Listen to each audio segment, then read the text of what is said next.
I could just be like a hippie Minotaur like that. Free the cows, man.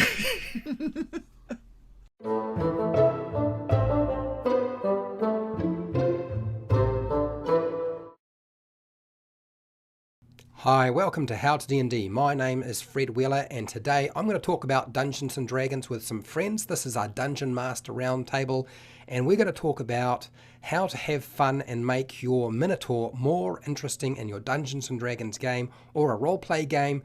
Weird, strange, odd, bizarre things. What can you do? But before we do that, I want to get my guests to introduce themselves. Hi there, folks. My name is Denny Dicely. I run the Dicely D&D YouTube channel as well as the Speak Dicely podcast, and I make videos and podcast content about how to play D&D. Hey folks, Wally DM, and I have a YouTube channel that's focused on traps and puzzles that you can put into your game. Hey everybody, my name's AJ. I have a YouTube channel that's full of lore videos on monsters, locations, and character classes. Go check it out. And I would like to point out that I had to watch all of AJ's videos to help prepare for this. Otherwise, I would not have had a good idea of what was going on. So yeah, when it comes to the Minotaur, like something D&D has taken from its like cultural inspiration is that it's a monster that tends to dwell within labyrinths and knows its way around confusing habitats.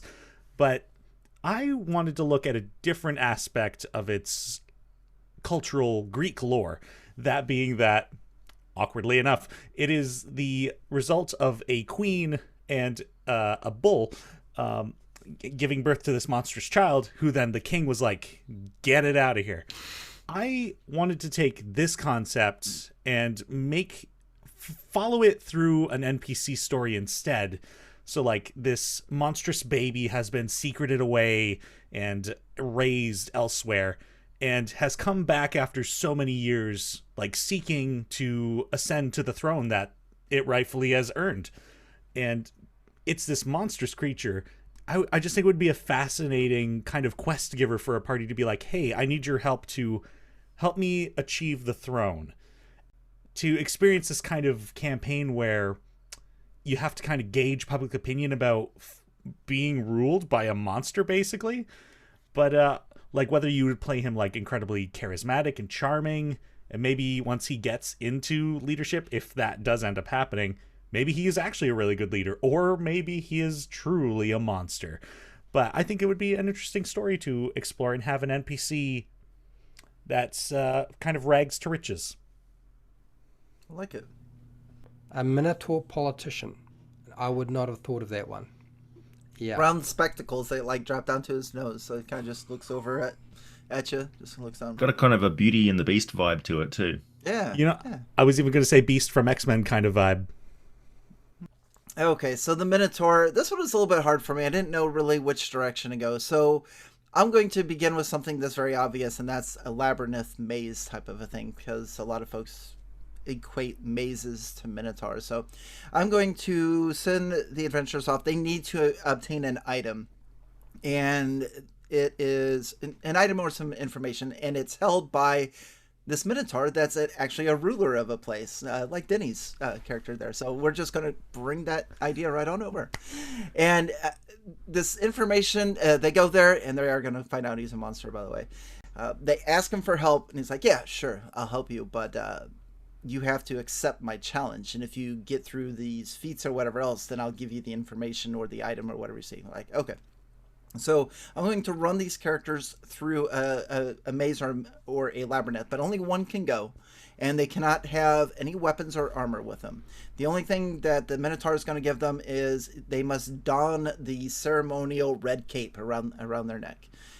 So as they go through this maze, they're going to be able to, they're going to go through all kinds of traps and hazards. We're going to test their stealth skills, perception, athletics, acrobatics, all kinds of different stuff, maybe even a skill challenge, and just push them through this maze. When they finally get out of the maze, they're going to be in this arena. They're going to look around. There's all of these Minotaurs just around there looking at them.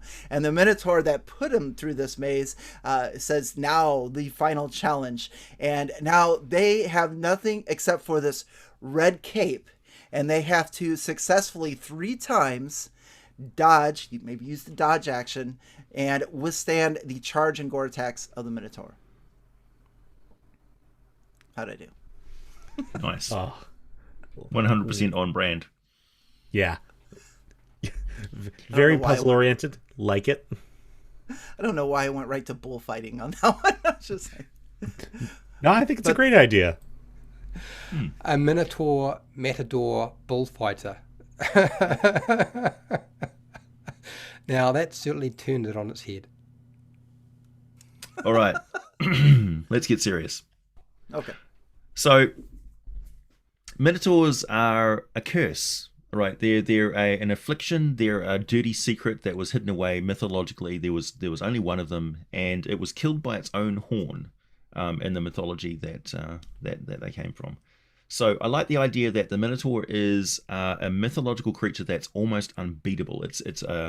And the secret of killing it is that you need to use some part of the Minotaur's own body. So Minotaurs can only be killed by other Minotaurs. And that idea that it's just this hungry beast, it's this mindless terror that's a curse and an affliction. Now, of course, in Dungeons and Dragons, they're tied up with the demon lord Baphomet, a demon lord of beasts and things. And Baphomet is this evil genius, and his lair of the abyss is this great, it's exactly what you think about Minotaurs. It's this endless maze abyss sort of thing. When I have the Lady of Pain of Sigil, for instance, send somebody into a maze, she's sending it to the lair of Baphomet's horrible. So you may encounter Baphomet's horrible laboratories, and it's stocked full of all these mutant creatures that Baphomet is experimenting on and releasing into the maze to see how they do.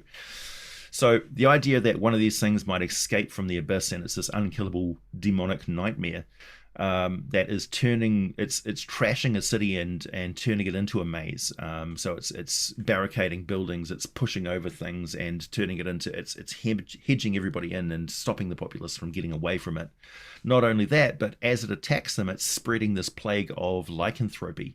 So even as if you get away from it, all it's going to do is graze you, and you start getting more bestial, more aggressive, and you start turning on the people around you until you become a mindless beast which is roving the maze as well. And so it's just picking off people who are in various states of transformation into monsters, and the only way you can kill this thing is break off a bit of its body and stab it with it. Wow. I would like to point something out. Can you imagine a stat block where it reads damage immunity to everything apart from its own horn?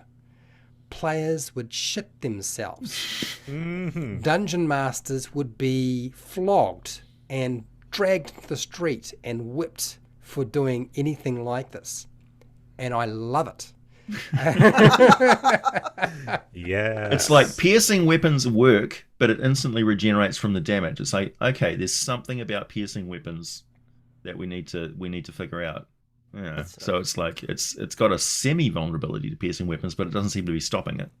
We've punched it with tons of arrows, but it's just pulling these things out. And then it's like, It's like a combat puzzle. I love it. It starts bleeding or something, and it's scared of its own blood. It's like, ooh, something's going on there. So I had 4 ideas, all of which are appalling in the ridiculous nature that I tend to present.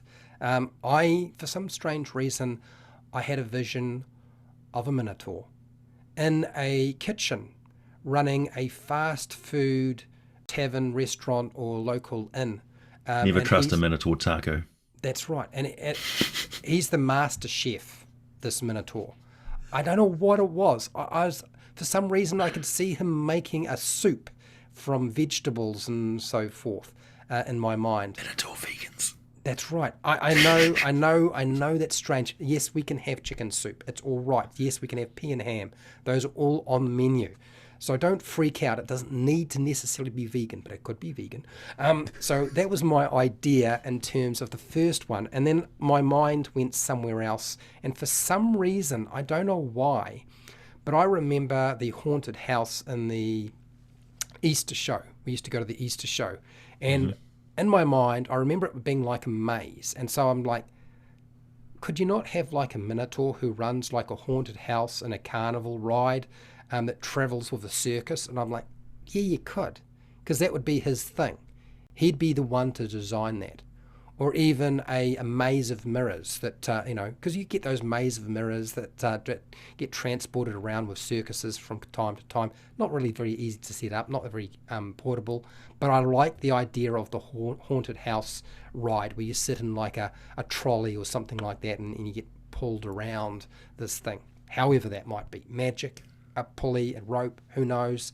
Could be many different ways. Heck, you could stick it in a pond if you really wanted. But yes, that was my second idea. Then my third idea was a result of me currently having a haircut. And I don't know what it was, but I was like, if I needed to go to a barber, I would like to see somebody who's an expert in hair. And I cannot think of anybody who knows more about hair than a Minotaur, because they have so much of it. So next I can see my barber being a Minotaur. Fabio the Minotaur. That's right, Fabio. I was actually very specific though. It's not just any barber. It has to be a big hair or punk rock barber or dresser. You know, I'm thinking 1980s. Do you remember the big hair they used to have? That's the sort of thing he specializes in. Or she. Could be a she, or could be in between if you really wanted it. But I was thinking big hair, barber, 1980s. That was my third idea. And then the last one was me really taking the piss out of things completely. And I decided that a Minotaur would be an expert guide in a mountainous area and in caverns, because that's sort of their thing. Caverns Can't are kind get of lost. like Yeah. Can't get lost. But this Minotaur, being the perfect guide to actually hire, has a drinking problem, and it's resulted in memory loss. So every once in a while, he gets lost with his the people he's guiding through the mountains or through the caves. He forgets that he's guiding people through the mountains. Yeah. Like, what are you doing here? Where are we? Why are you here? I love the idea because Minotaurs can be intelligent player characters, right? So there's options, various settings. Theros, for instance, you can have an intelligent Minotaur race. I think in Greyhawk or Dragonlance, Minotaurs are a civilization. Ravnica too, I think. Yeah. So they're like usually ocean-going sort of people, I think. Anyway, the idea, like, flip it around, okay? Imagine that you come across an island and it's dominated by lizard folk, and the lizard folk farm primates and eat them as livestock. That would rankle you a little bit. Like, because you'd see these, apes and chimpanzees and orangutans and things like that basically herded up and slaughtered and eaten. In marketplaces around you, there'd be arms and things roasting, and you'd think, that's a little bit too close for comfort. Now, think of the perspective of a Minotaur in the civilization of humans who farm cattle. Think about a Minotaur activist who's like, this ain't right. These are sacred creatures. These are our cousins. This is no, I don't like your beef burgers. A Minotaur protesting against the destruction and use of domestication of cows for meat. Mm-hmm. Are you familiar with like Scottish Highland cows? Just like they've got like the hair draped over the eyes. That could just be like a hippie Minotaur like that. Free the cows, man. Like, no well, what's beef to stop a Minotaur from like eating a chimpanzee or something like that?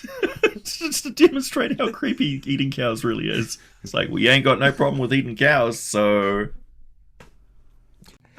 This video on the Minotaur went somewhere very, very quickly. I've also discovered that I am definitely sitting with 3 Arnold Schwarzenegger tryhards who are pretty good at one-liners.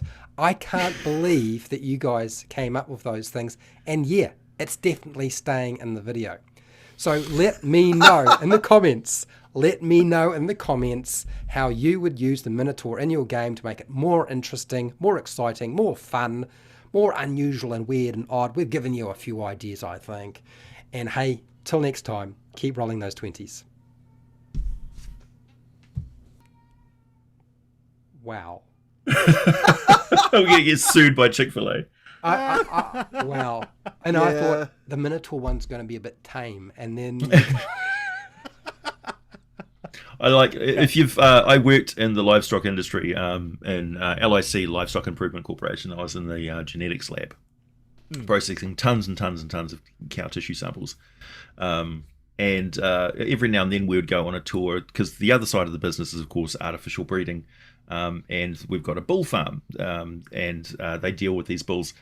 A lot of things that people don't know about the industry. Have you ever gone on a tour of the LIC bull farm, Fred? No, I haven't. It's eye-opening. For instance, the bulls get milked, right? Worked. So, and they get the bull to like mount, and then they sort of redirect and catch it in a cup thingy and that thing. But of course, that's too stressful for. They can't use an artificial cow. What they do is they use other bulls. So all of the bulls are gay, essentially. Yeah, because and these other bulls come in and they're like, hey. It's so funny. It's so funny. It's like, yeah, that's their entire job is to entice other bulls. Yeah. Anyway, and these bulls are just like they're effortlessly powerful. Like they're just solid muscle, and they don't care. And they basically work the bulls until the bulls decide that they don't want to do it anymore, and there's nothing they can do. Then they basically just herd them off with bulldozers and stuff like that because these things will take you out, effortlessly. They're just solid muscle. Imagine a 5th grade class going to take a tour of that or something. What's going on? Mm-hmm. Yeah. Oh boy. I suppose I should have hit the stop recording button, eh?